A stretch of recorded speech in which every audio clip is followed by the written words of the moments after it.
Martin McGrath, money in your 60s. Last episode, we talked about money in your 50s.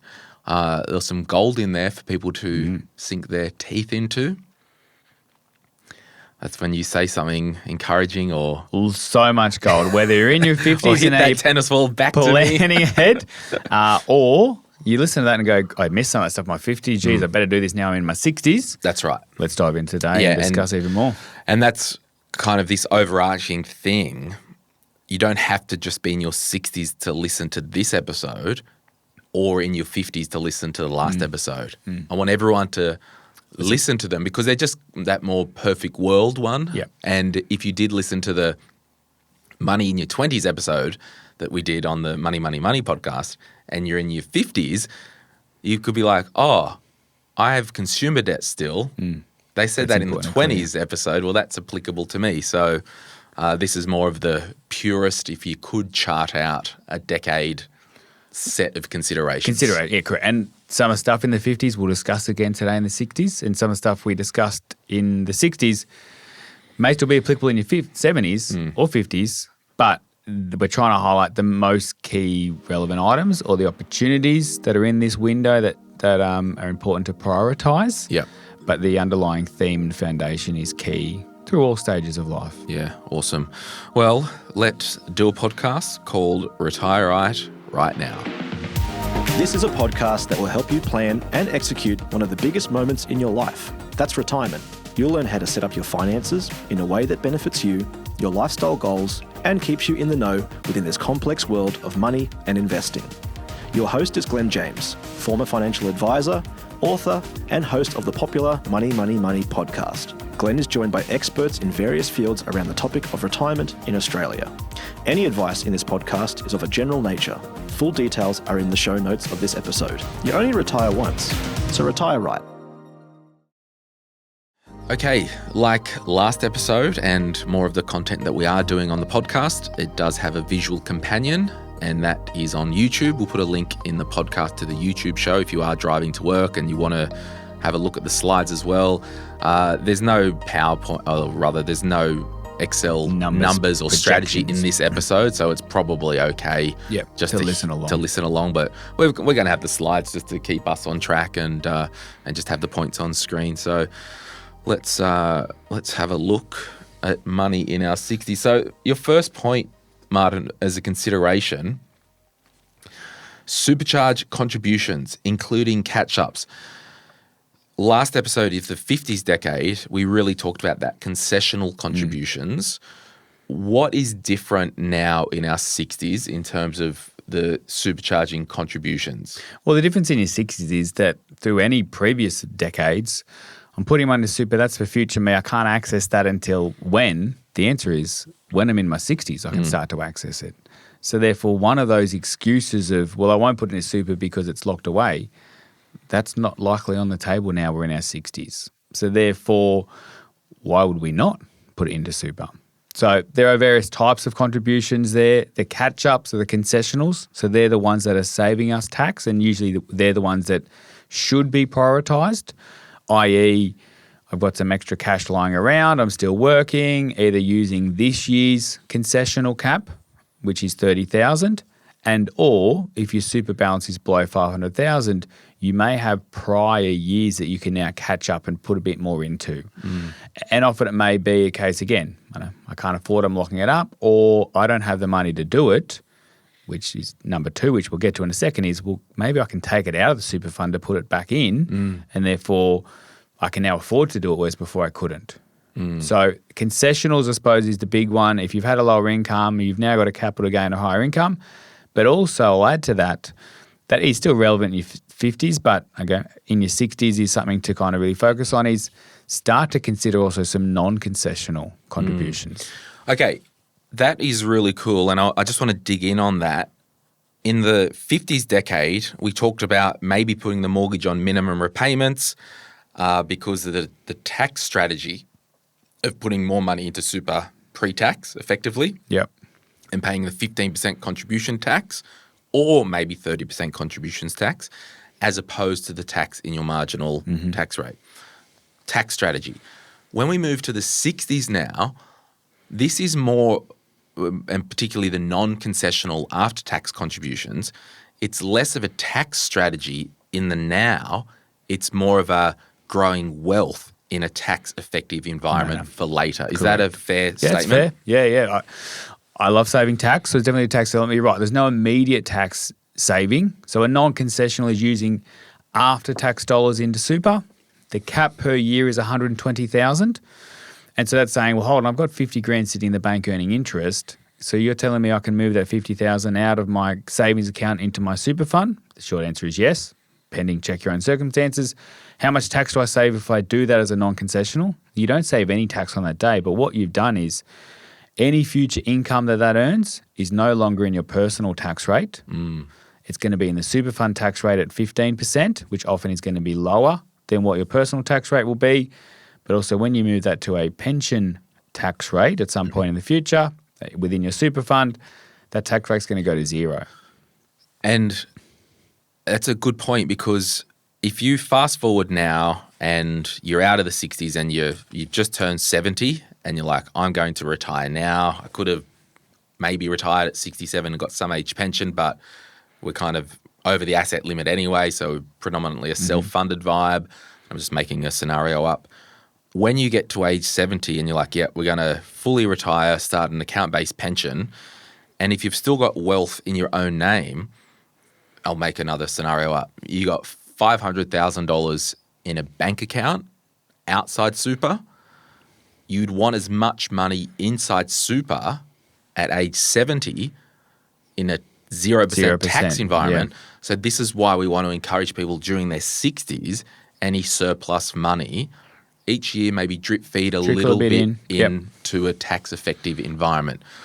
The current Div 296, if you don't have $3 million in your super at the moment, it's probably not going to impact you. It's more of a bigger question for the generation of tomorrow and a bigger question of taxing unrealised gains. But I still have confidence in the super system that it is effectively a tax haven for the everyday Australian. Yeah, the fact you can have up to $2 million each, 0% tax on the income, 0% tax on the capital gains, 0% on your withdrawals for most super funds, that's fairly attractive. Yeah. And there's not many places around Australia, or no other places in Australia you can do that.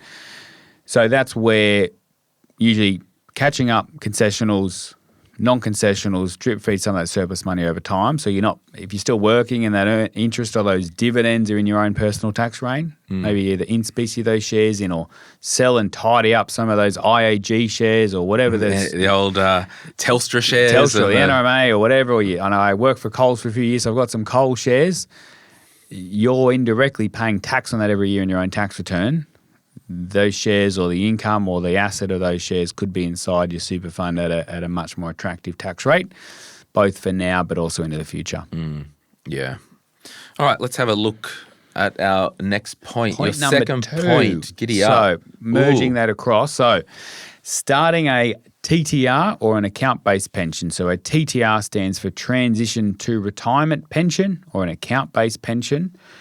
When can we start this? We can start this from the age of 60. So whether we should is its own discussion, but we can. So a lot of people think, well, you can't touch your super till 67, or you can't touch it till 70, or you can't touch it till you've retired. No, you can start to access it from the age of 60. So that effectively then, again, opens that door a little bit of going, oh, I didn't know that was the case. So how does that start to work? It depends upon your work status. So the full, pension, the account-based pension is if you meet a certain status of ceasing a position of employment or you've retired over 60, and again, with these other episodes we've done a deep dive on this, so I won't get too stuck on that, you can move your full balance to complete pension phase. You pay no tax on that internally. There's a minimum you've got to take every year of 4%, but there's no maximum. So you've got full reign of that. If you haven't stopped working, you haven't retired, the first one is the TTR, a Transition to Retirement Pension. That is, you move a portion or most of your super fund across out of an accumulation fund to a TTR fund, often still with the same provider, and you can access up to 10% a year of your balance tax-free, what you take out. But the growth is still 15% while you're working. It's still internally taxed like accumulation is, yes. But what that might do, let's say you've got 300,000 in super, you can move or let's call it 310. Yep. You leave 10,000 behind for your future work contributions to go into. You move 300,000 into your new TTR pension, and you can take out 30,000.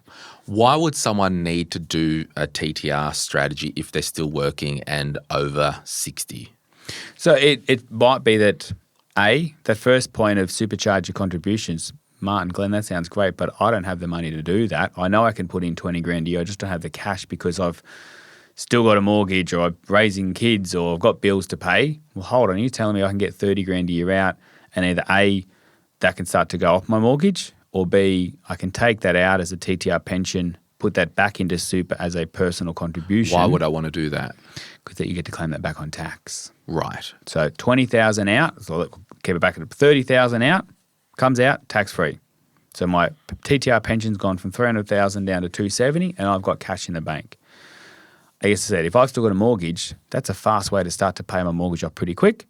And if you've listened to episode on the 50s, that's how we start to pay the mortgage off quickly. And or I've logged on my ATO report, I figured I've got some catch up or carry forwards to do, I can send that 30,000 back into my accumulation super fund. That's a personal contribution. I need to check with the fund and fill in a form with the ATO called a notice of intent to claim. Again, which I think there's videos on this channel talking about how to do that. I can then claim that back on my tax return. So let's say I'm earning 80,000 a year. That 30,000 brings my taxable income from 80 down to 50.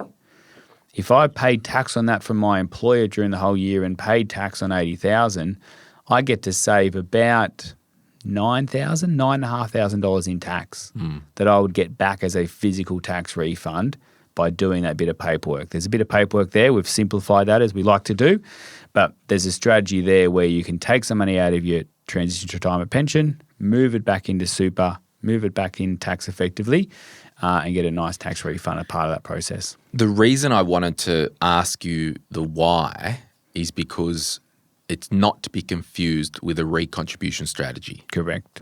And maybe we'll get into that in the slides, but we'll move on from point 2, that it's in your 60s, if your whole super balance is still in accumulation, there could be a discussion with your advisor to actually move that to a TTR pension for some tax flushing and there'd be legally. Again, personal situations. When would I want to look at that? If I've still got a mortgage, definitely. 2, if I've got some concessionals I can use but I can't otherwise afford them, I would definitely be looking at that. 3, I know if I've got that big medical bill or I need that car or whatever that is, we don't want to get too discretionary, but if I desperately have a need, that's a window there that wasn't open at 58. Yeah, and traditionally another reason that you might do that, which we haven't talked about, which is why it was designed in the first place, was that literally what was on the box, transition to retirement. I've gone from 5 days to 3 days. To 3 days, and I'll supplement because I still need the full 5-day income. We'll supplement that and work 3 days a week and life's good. Now, I would probably hypothesize and caution actually using that strategy for what it's intended, because it could be an underlying thing of you might be living on more than, you might be riding too high on the horse or not going to be sustainable in the future. Yeah, so we just really want to make sure that if you do drop down to 3 days a week, that you hopefully can live off that money. Maybe. Because I don't know, do we want to, it depends how much is in your super account though, but do we want to be eating our retirement assets earlier to play golf if you're not in a financial situation to do so? Yeah, and often when you've gone from 5 days to 3, it's 40% less work, but because of the tax system and the scaled tax system, it's usually not 40% of after-tax incomes being dropped because you might have slid down a tax rate or your top tax reducing. And maybe it is a bit of a rule of thumb that you might only do that TTR if you do have quite a healthy super balance, if you do still have a mortgage and you just actually want to start, your spouse might be a bit older and have already retired and you want to maybe you drop down to 2 days, you're not fully retired, that's your window. But again, just because we can doesn't mean we should. Examples of when I might not recommend to someone to start a TTR. If you're 61, you're still working, you don't have a mortgage, you fully maximise your concessionals, you've got savings in the bank, you've capped out your concessionals, your non-concessional, well then you don't need an extra $3,000 a month surplus or a $60,000 TTR pension payment. Yeah. So in that case, we may not start a TTR. And I think maybe what I'm saying with this TTR and access to super and all that, if you are physically able to work and you're not in a good financial position, you probably need to consider continuing to work to clean up a mess or get into a better financial decision. And that could just be a reality rather than, I can access an extra $20,000 a year. I've got all this, I'm living on week to week and all that, because we just don't want to spend tomorrow's money today if we don't have to. The fundamentals of good cash flow and being out of debt and, just because we can. Well, that's a $30,000 holiday year I'll take. Well, that's probably not going to help your long-term planning. Absolutely. Shall we move on to Martin's magical number 3? Point number 3, which a bit of connection to that is... Ooh, hello. Let's start to set a retirement date and potentially a budget. Oh, that's a good segue into this setting a budget thing, isn't it? So, we don't have to lock this in now, but I know if we are 62 or 63 and going, damn, when am I working till? Am I going to 65 or 67 or 70? And that can change. But kind of knowing when that date is, we start to reverse engineer some critical decisions around, should I be topping up or not? Okay, when I do finish, is my long service leave going to be paid out before or after? When can I get full access to super? Is that at 65 or 63? And do I take it out to clear the mortgage then? So that's, I suppose, the date side of it. Again, you're not locking that in. You're not telling your employer, hey, I'm going to retire in 2 years and 4 months. But you then get to start doing some planning around that, which then connects to what do I want my retirement to look like? What activities am I going to be doing? At the moment, my week's been pretty structured with work, but what's my structure going to look like? And start to think about that and then start to budget around that. How much do I want to need per week or per year? What does my week-to-week feeding and watering myself look like versus the trips and the holidays and the social side of things, and start to try and understand, is that realistic for my financial situation? And I think it's akin to when we talk about money for people in their 20s and 30s who are looking to start a family.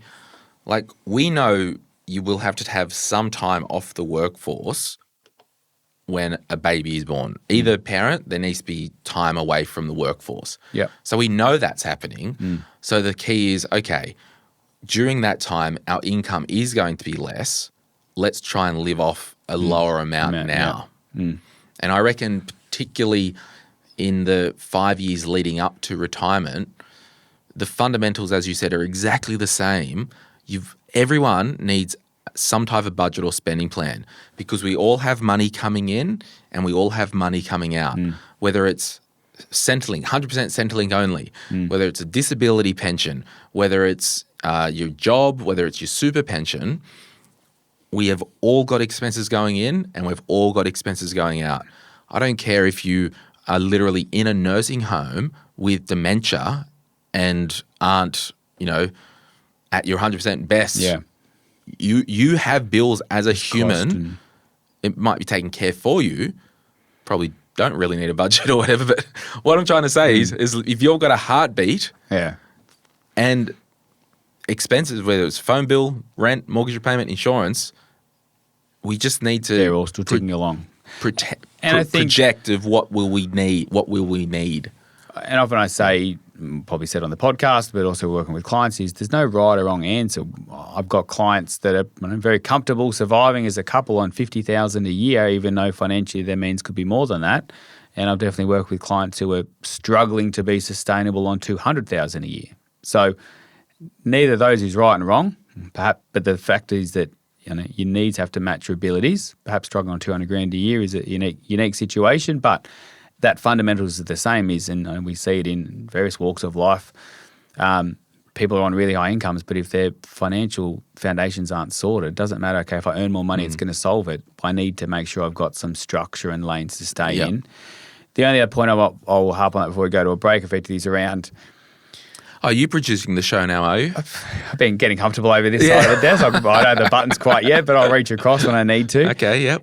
Is often people think, as a couple, we earn $160,000 a year. Geez, do we need 160 in retirement? But usually that's why this process is important. There's a few things to remember. You're not, as long as your affairs are set up the right way, you're not paying tax. So you're probably paying 20, 30, 40 grand a year in tax. At the moment, you might be pumping an extra 10 or 20 grand into super. You may or may not still have a mortgage you're paying. So in retirement, those three key items often have been eliminated. There's no mortgage, there's no tax, man, and there's... As a broad statement, do you reckon, we'll just make a weird number up, your after-tax dollars... without rent or mortgage, if you are fortunate enough to be able to live, you could probably carve 25%, 30% of your net income that is going to a mortgage at the moment. Yeah, and I think this wasn't the question you're asking, but I think this is not perfect, but if you're on a 160 grand salary before tax, he's probably close to half of what you might need in retirement. Like the tax man's taking 25%, the mortgage is taking 25%. Yep. Or if you don't have a mortgage, you might be pumping 20 grand a year into super. And you won't need to do that. Which you won't be doing to that. So do the exercise. There's tools online. There's spending plans available to actually do the exercise, but don't freak out at going, geez, we're currently earning $200,000 a year. How am my super going to give me $200,000 a year? It's not likely going to need to. And this is really good clickbait online, and you see it, in magazines and on Facebook, like, you need $1 million to retire or all this. Your retirement number isn't the capital. It's how much do you need to walk in the door each week to live off. That's your retirement number. The cash flow, yeah. Yeah, that's 100% your retirement number. We'll be back, Martin, right after this. Perfect. If you're after personal financial advice, don't get it from a podcast. If you would like help based on your own personal situation, head over to retireright.com.au, click Get Help, and we'd be happy to introduce you to one of our trusted professionals. Our panel of vetted financial advisors and mortgage brokers work with people all over Australia, so they can connect with you wherever you are. That's retireright.com.au and click Get Help. Rightio, we are going along swimmingly. Let's now have a look at point 4. Oh, hello. Be debt-free or have a super strategy to get there. So we talked in detail in the 50's episode about having that super strategy. If you have rocked up and this is your first day listening to Retire Right or watching Retire Right, and you can't turn back time and put the mortgage on minimum payments and salary sacrifice to super, you still have a mortgage and decent amount of super, how do we, I'll just see if it's in your next point. I'm just going to preview. I think there was only 3 points. Yeah. I think my question is there any way to get money out of super if you're still working and over 60 to pay the mortgage off other than that TTR that we talked about? No, probably the short answer. Other than if still working may be different to ceasing a position of employment. Yeah, and that's kind of maybe where I want to scratch and double click on. So this is a nice headline, be debt-free in your 60, but I'm not expecting everyone on the 60th birthday to wake up and go, geez, my mortgage is gone. But there are some strategies you've got to start to consider. So one, as mentioned, the TTR. So if you can't get a full pension, which we'll touch on in a second, maybe there's 10% a year you can start to get out that help accelerate that. And if you've got a $400,000 super balance, well, that's 40 grand a year. That's some big chunks that help you might reduce that mortgage faster. If you've got $1 million super balance, well, that's 100 grand a year. Now, as we know, well, that's less in super, but that's a plan to get your mortgage down to maybe free things up. So that's a TTR. Point number 2 effectively could be, well, can I take some lump sums out or accelerate that above that 10%? So how could that work? At the age of 65, irrespective of work status, people have access to get as much super out as they've got in super. Again, whether you should take your whole super out to clear your mortgage is its own separate question. But if I've still got a mortgage of $200,000 at 65 and I've got $600,000 in my super fund, I can take a lump sum out tax-free and clear my mortgage. Can I get to that sooner than 65? Yes, if A, you have retired and you're no longer working between 60 and 65, or B, if you have ceased a position of employment. Right. Can I keep double clicking on that comment? Mm-hmm. I'll be provocative and you just tell me as per legislation or law. I've got a full-time job. I'm the librarian at the high school and I'm 59. I've got $600,000 in super. My mortgage is $200,000. At age 59, I decide that, I might get a job on Saturday mornings casually at insert cafe here, running tables and then I turn 60 and decide that that position of employment waiting tables, I don't like that anymore. I'm now 60. I'm going to stop doing that. Can I then go, I've just ceased a position of employment. I'm over 60. Can I log into my super fund and say, declaration, pull $200,000 out or move $200,000 into an ABP account-based pension and pay the mortgage off then and continue working at the high school in my own merry way? Can I do that legally as per the legislation? As per the legislation, yes, you can. And you're right, there's two ways to do that. You move the whole 600 to a pension and you take it out, or you take what's called a lump sum withdrawal from accumulation.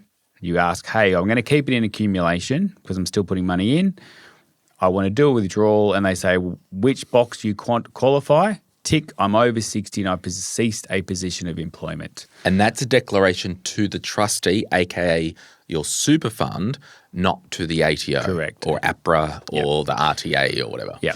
And it's your super fund who's confirming that with you. That's their responsibility to do so. So they may ask, can we see your final pay slip? Can we see a letter from your employer that you have ceased a letter of employment? It looks like you're still getting contributions from ex-high school. What do you mean? Yeah. Oh, you saw for a few months there I got this extra $80 or from the cafe. Yeah, that's the one I ended. I've stopped that one. Oh, okay, yep, no worries. The form's being processed. Question, and this might be showing my, I won't say age, I'll say my financial acumen, given I've been out of the game so long. I know enough to be dangerous and hold a conversation, hopefully. Remember you could pull a tax-free amount out of accumulation, like what was it, 109, 160, 100, whatever. Yep. What's that? And is it still there? It's still there. But people just move it to a pension and it doesn't matter? It was for when the preservation age was 55. So that was for lump sums under the age of 60. Yes, okay. So it's still there and relevant maybe for TPD claims, different things like that. But it's not, it wouldn't be your go-to. General retirement because you can get the money anyway. At 60 you can get the money, so you don't need that there. Yeah. So it is still there but less relevant because now most of the time What's the current threshold for the tax-free amount? Well, over 60. No. Unlimited. Under for 60. That, Yeah, I think it's 180, 190. You don't know exactly? Oh, I don't need to know exactly. But you know that it exists, and if you need to find it, you will. Correct. I know how to find the answers. I don't need all the answers. But while we're being, I've been wondering when this was going to come up on the podcast, and so I'll throw this out there now. Back to your cafe when you're 59. Yes. Again, this is not advice. I'm not saying this should be done, but let's say you're 61 and there's a local election coming up. There is. Or a state one or a federal one. And you go, you know what, I'm always interested in doing that. I might go along for the day. And you get paid. They're going to pay me. I'll Good get money. $200 or $300 or $400 for the day. They've got to pay some super on top. Is that a position of employment? It is. It is. And you could cease it after that election day. Yeah. So there is no technical definition as to how long the position of employment's got to be, how relative it is to your normal hourly salary. It would just have to probably be in that you're in that year of your age 60 or more. So, right? yeah, good point. So back to your librarian. If they stop the cafe job at 59 and 11 months, Yeah, show's does not over. count. No. Your final pay slip or your date of exit has to be when you are 60 years old and X number of days. Yes. So, so cease position employment before 60 does not count. It has to be after you're 60. Yep. And then that declaration you send to your super fund has to be after that final date. I will also jump in there because I think it's really important. You see this in the Facebook group. They either put in the Facebook group, and if you do want to join the Facebook group, just put when it says, where did you hear about this? Please put I heard Glen and Martin on the podcast. And tips for 60s. Just because there's so much spam out there, and we'll know that you're a real person. I did see this the other day with ceasing a position of employment for a self-employed person, and they said this. I'm over 60, I've got a company. Can I stop working in the company and not draw a salary but just take director's fees? I pretty much said no, because it's very hard. You're literally getting paid to be a director.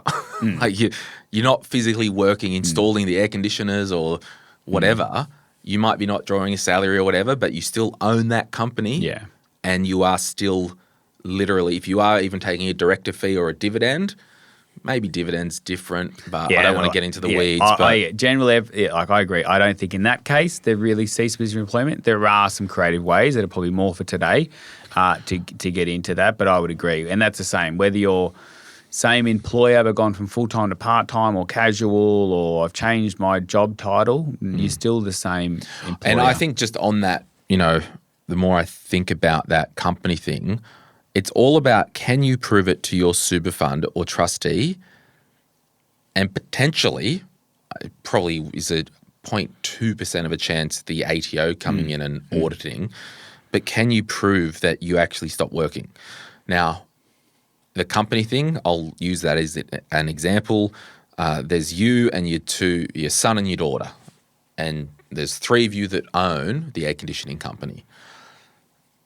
You literally stop working and you still own a third of the company, and there is proof that just because you're an owner of the company, you get a dividend.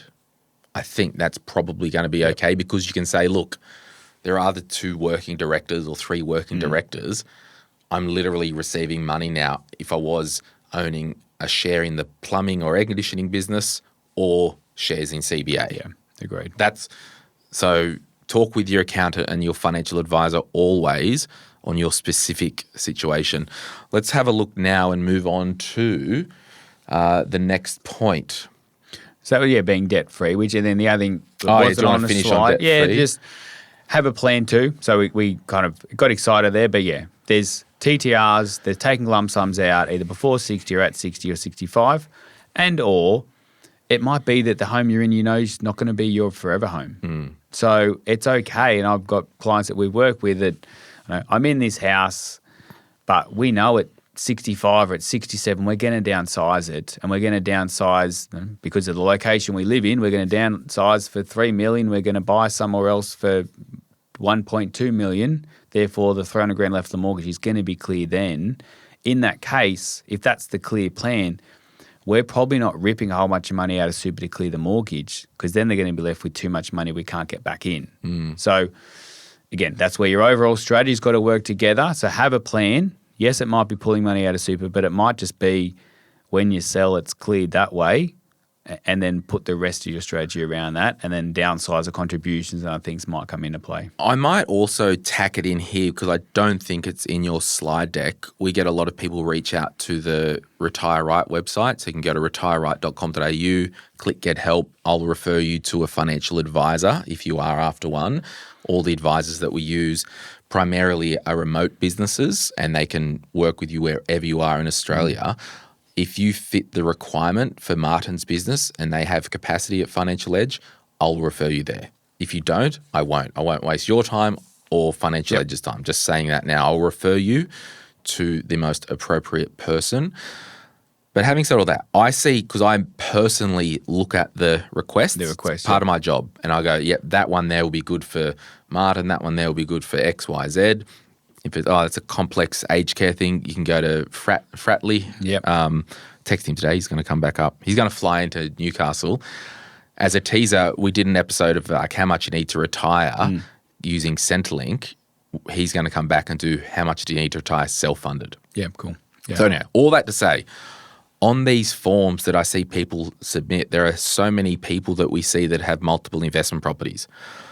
I would hypothesize in your 60s, you might start to have a think about what your plan is for your investment properties.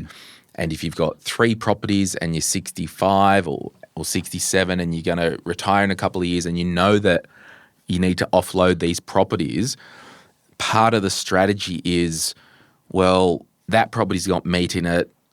The other, it's probably got less capital gains issue. Would rather sell that now in this financial year, pay off the mortgage because we want to sell the other 2 properties when we don't have an income. So I just want to plant that seed in your 60s. If you do hold residential real estate, more than 1 or 2 investment properties, what's your liquidity plan? Is there a plan to start to sell them down, or is there one that needs maintenance and all right, piss that off, we'll keep the other ones? Or Yeah, and I think I would agree, because that's often some of the more complex ones we work with. And I've seen people work with, okay, well, I've got a very healthy, I've got a $6 million investment property portfolio and there's only $2 million of debt. I'm just going to let that run forever and it'll pay itself off with rent over time.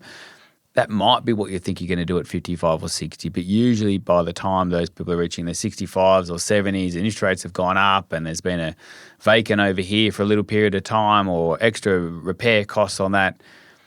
Usually, 90% of the time when I'm working with someone like that, they come to the realization of like, oh no, I'd still just like to be debt free. I'm happy to have a $4 million portfolio with no debt rather than a $6 million property with debt. Doesn't matter what the spreadsheet might show in the next 30 years. Just the reality of that cash flow is really important in retirement. Yeah, so it's just a consideration, because I do see the ones that they've got multiple properties and You've got different tax headaches. And because that's it. Like the way that you set up, if you're retiring in a year and then you'll have, your tax, you won't have any income tax. Well, any gain goes on your tax return anyway. And yes, you're starting at 0, but you're not going to likely sell 2 properties in one financial year. Yeah. And if there is one now that you can just sell, clear the mortgage and you're over the property and blah, blah, blah, it's a consideration.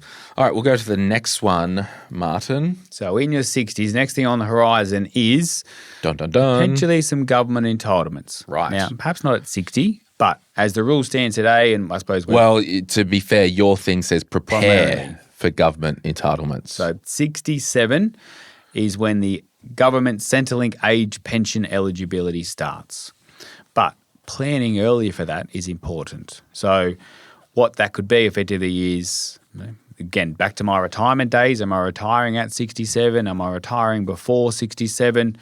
If I'm retiring at 67, I've got 4 months of long service leave. Do I pay that out before? Do I retire 4 months before so that at 67 my wages have stopped? Because if you're not working at 67, if you're getting some long service leave, that is going to affect your age pension eligibility. Are there some movement of funds legally between partners or different structures, i.e., if there's an age gap between spouses, maybe it's beneficial to move some cash into the younger spouse's name for Centrelink planning, or even maybe moving money out of the older spouse's super fund, withdrawing that tax-free and putting a non-concessional into the younger spouse. If both had started account-based pensions in their early 60s, we might commute or roll that back to accumulation for age pension strategy at 67. So understanding a bit of that and what the asset tests are, the income test, again, is getting you prepared for that. We know at 67 we may be eligible, but often it's the things we do before 67 is how we maximise that. And it might even be, if I've got a $200,000 mortgage and I've got X amount in my super fund, I'm going to get less age pension So do I take that out and clear the mortgage before I go apply for Centrelink and the pension? But that can be done the day before. It can be done, but that's still the day before. I've seen people not do that until after. But that kind of proactiveness is key. And I reckon the biggest consideration, if you are going to be on the line with age pension eligibility and you do have significant wealth, maybe, and this is where I want people to have permission to live and dream. We know we did that YouTube retirement sweet spot episode. Case study, and, it just went viral. I think there's close to 60,000 views of that episode that we did around that retirement sweet spot. But if you say, let's just say age 67, we're going to retire. We think we're going to own our house. The house is worth $2 million. It's going to be exempt from any Centrelink. That's awesome. We probably can live with $1,000 a week and some rats and mice from Centrelink or whatever. Yep. So the question is, if you do have a significant super balance, with this planning up to that age, we've got to talk about gifts. Did you always want to give the kids $30,000 to go towards their house? You really want to do that 5 years out from knocking on Centrelink's door. Yep. Okay, so that's number one. You can just talk to us about the gifts, actually. So it's with Centrelink, the most that you can gift people with Centrelink is 10,000. No. Let me put this tripwire in. Is as much as you want. Yeah. However, good. If it's over $10,000 per year or 30 over five, they will consider that as an asset and you'll be docked on your pension. Yep. So there's no gift limit in Australia. And that is, I can't, what happened to some penalty? No, and there is no gift tax. Yeah. Okay. So, I think I cut you off being a bit cheeky there, but realistically, if you know that you're going to retire at age 67 and you want to help kids or grandkids, do it 5 years out. Do it. If you're 60 now, you want to do all your gifting within the next 2 years. Pre-62, and if you're listening to this at 64 and go, oh, whoops, today is still better than at 67 because at least it expires 5 years so it's after rolling. the date of the gift. So if you're listening to this in July 2025, well then if you gifted today, that gift would expire in July 2030. Yeah. Centrelink will have it on there as an asset. It's a deemed asset. And people, if I gift away, am I going to lose pension? You don't get any less pension. You just don't get any more pension.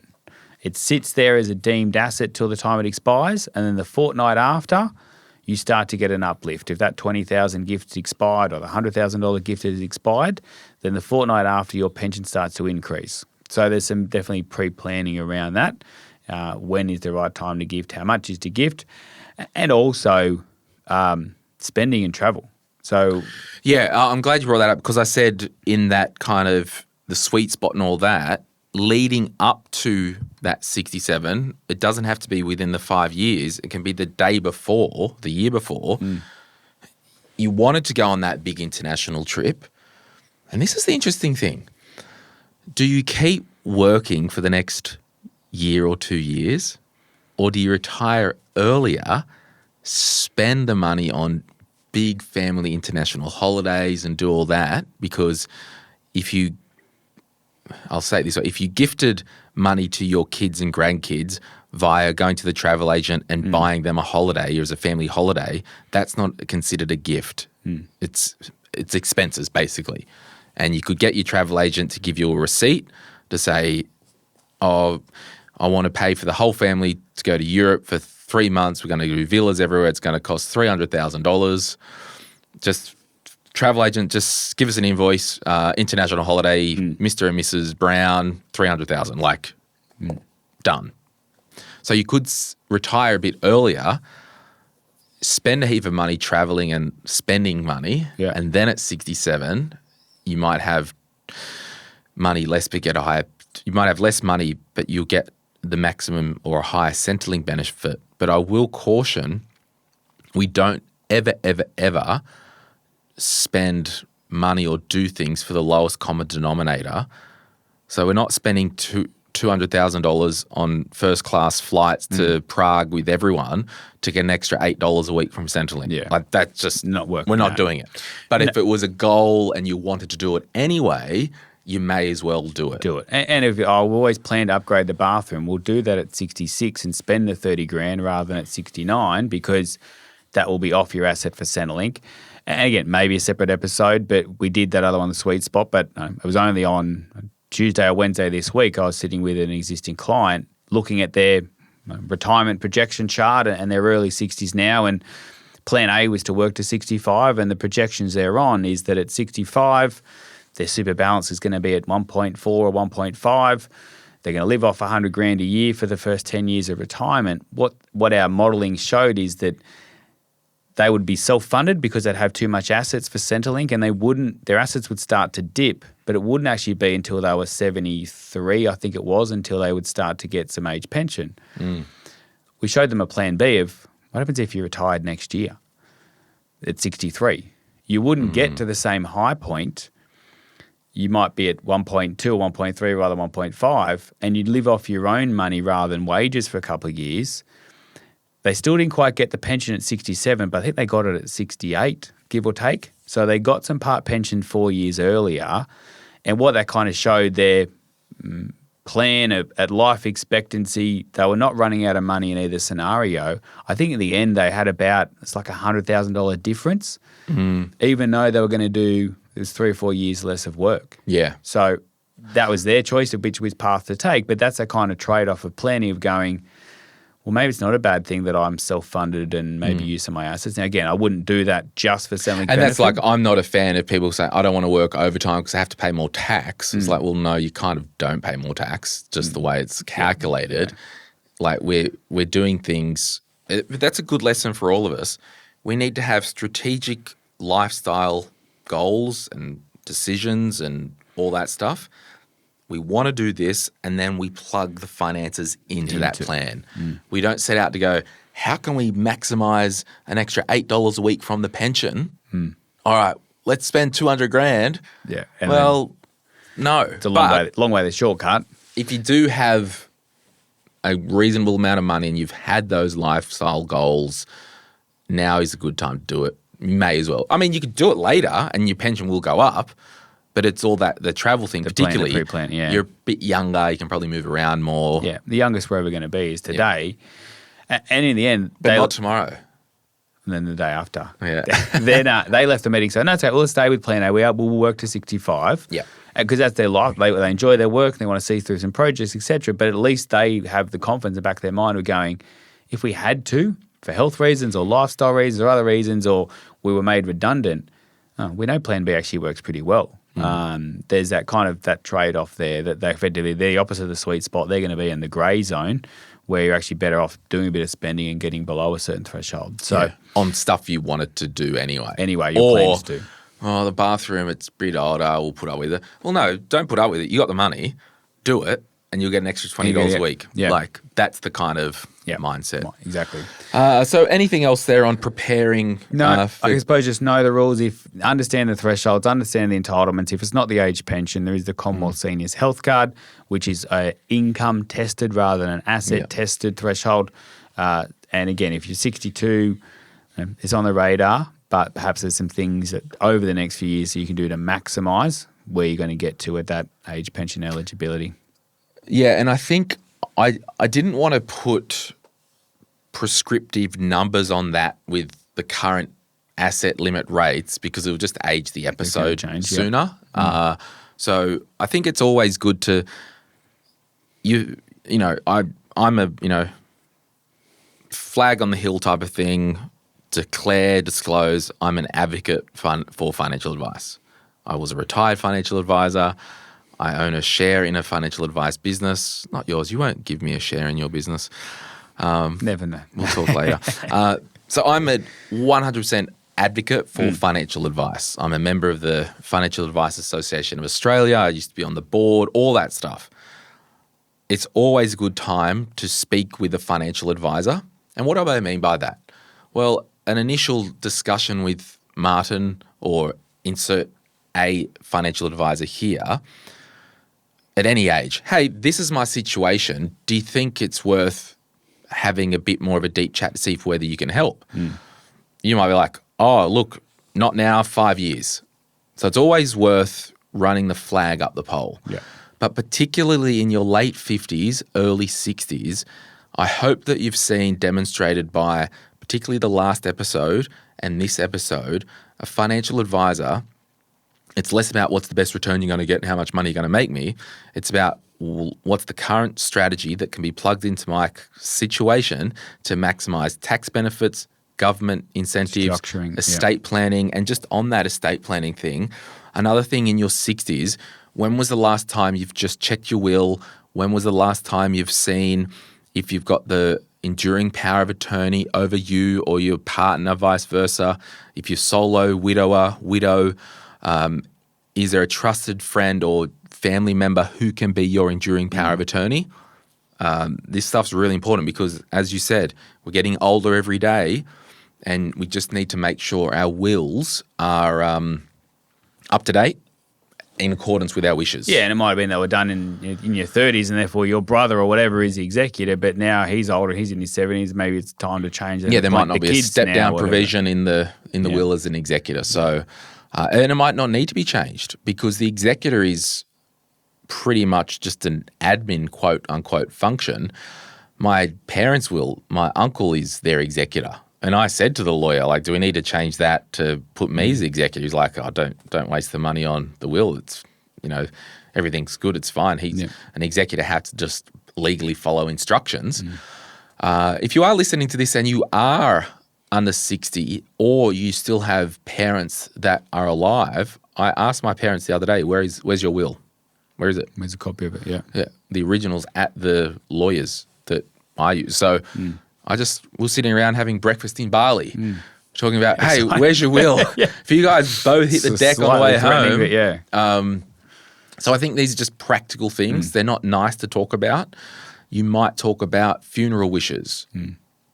And you can die at any age, but statistically, the closer you get to 100 years old, the closer you get to 85, the chances increase. Yeah, and then if you're listening at 60, how about a mum and dad? Mum and dad might be in their 80s, etc. Yep. And what does their situation look like? And do you, something that I see too often is, well, I don't really know what they've got or not. Who do they bank with? What accounts have they got?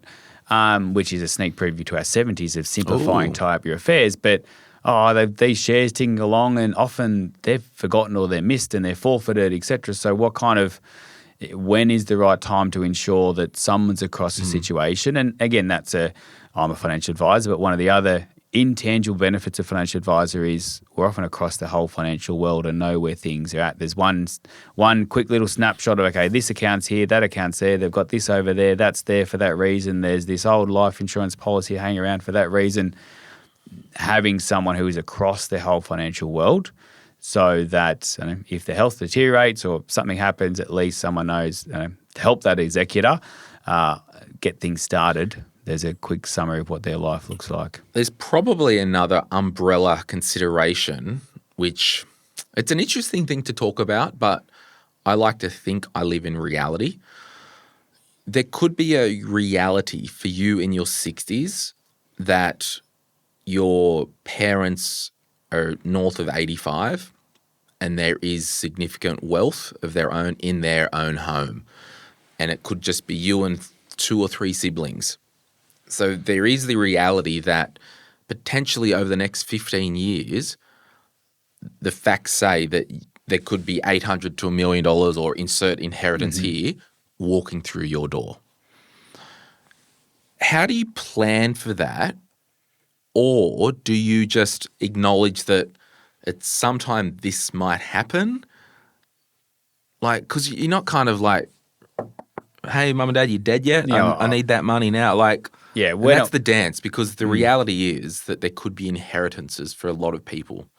Yeah, definitely. I think it's a balancing act of whenever we do projection for clients, it's not okay. Well, let's assume that, when mum and dad are 90, they're going to pass away and you inherit. We would never put that in a projection. But it's definitely a consideration because it might be that we want to do a recontribution strategy, but that'll mean that we've used the next year 3-year contribution caps. Mum or dad passes away 2 months into that. I've just inherited this money. Can I put this in super? Well, actually, no, we can't for 3 years.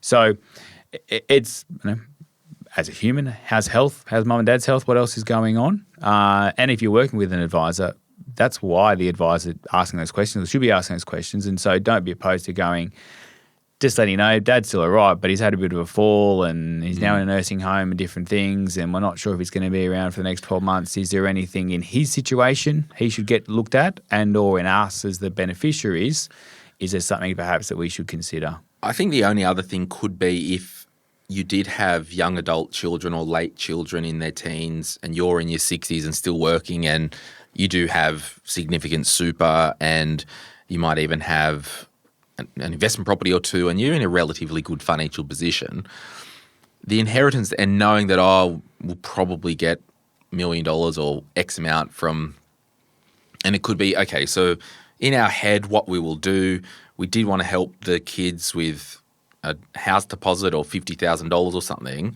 We're going to do that once we retire and get our super, but if the inheritance walks through the door sooner, we'll just take it out of there and pay it for. Like, that's kind of as loose as it would get, right? Like, you've got some plans, maybe if an inheritance does come sooner or later, you might bring that plan forward. Accelerate it. But you're not banking on it, because you'd never want to get into a stage where you're desperate for someone to fall off the perch just to get you. I know there's people out there, don't worry about that. Yeah. To get your mitts on their money. Correct. Well, we might leave it there. A bit of a recap. The first point, Martin, was supercharge contributions. So yeah. Concessionals, non-concessionals, what should we start to move in? Number 2, pensions, TTR pensions. What can we be doing? What should we be doing? 3, have a plan and a retirement date and budget for what you some structuring around you're going to expect. Number 4, be debt-free. Have a plan to get there. How are you going to do it? What year is it going to be? Are you still continuing the strategy in the 50s? Keep it going along until you're 65, and then we're going to retire at 65. Take a lump sum. Take a lump sum. Live, pray, eat, pray, love. Live until we're 67. Then apply for government benefits. And then, the 5th point, government entitlements. Again, we're not dictating all our life around, an extra $8 a week from Centrelink, and rules can change. So we just want to be open-minded, and particularly around the gifts, I think. Proactive planning there can definitely help. So we'll leave it there. Hey, if you found this episode useful, if you watch on YouTube, we'd love if you can give us a like and a subscribe, and you'll get notified next time there's a Retire Right episode out. Can you forward this or let friends or family members know in their 60s? If you are not in your 60s and you're quite younger and you've got parents in their 60s, what about you send this episode to your parents? Because at least don't tell them what to do with their money and how to do it. Let us tell them what to do with their money and how to do it. So if you need help, and I hope you've seen that the value of financial advice is more than just how much can you get me percent per year. Should I put my money in? This whole thing is strategy. It is chess, and you need a chess master on your team. You can head to retireright.com.au, click Get Help, and I'll personally review that and introduce you to an appropriate advisor to have a chat with. So we'll leave it there. Martin McGrath, thank you so much. We'll see you next time. Thanks, Glen. Any advice is general financial advice only, which does not take into account your objectives, financial situation, or needs. Because of that, you should consider if the advice is appropriate to you and your needs before acting on the information. If you do choose to buy a financial product, read the Product Disclosure Statement, PDS, and Target Market Determination, TMD, and obtain appropriate financial advice tailored to your needs. Simo Interactive, Pty Ltd, and Glen James are authorised representatives of Money Sherpa Pty Ltd, which holds Financial Services Licence 451289. Martin McGrath, Financial Edge Group, and its employed financial advisors are authorised representatives of Synchron Advice, AFSL 243313. Opinions or comments from any guest on the podcast are theirs, and not those of the hosts, the publisher, or their respective licence holders.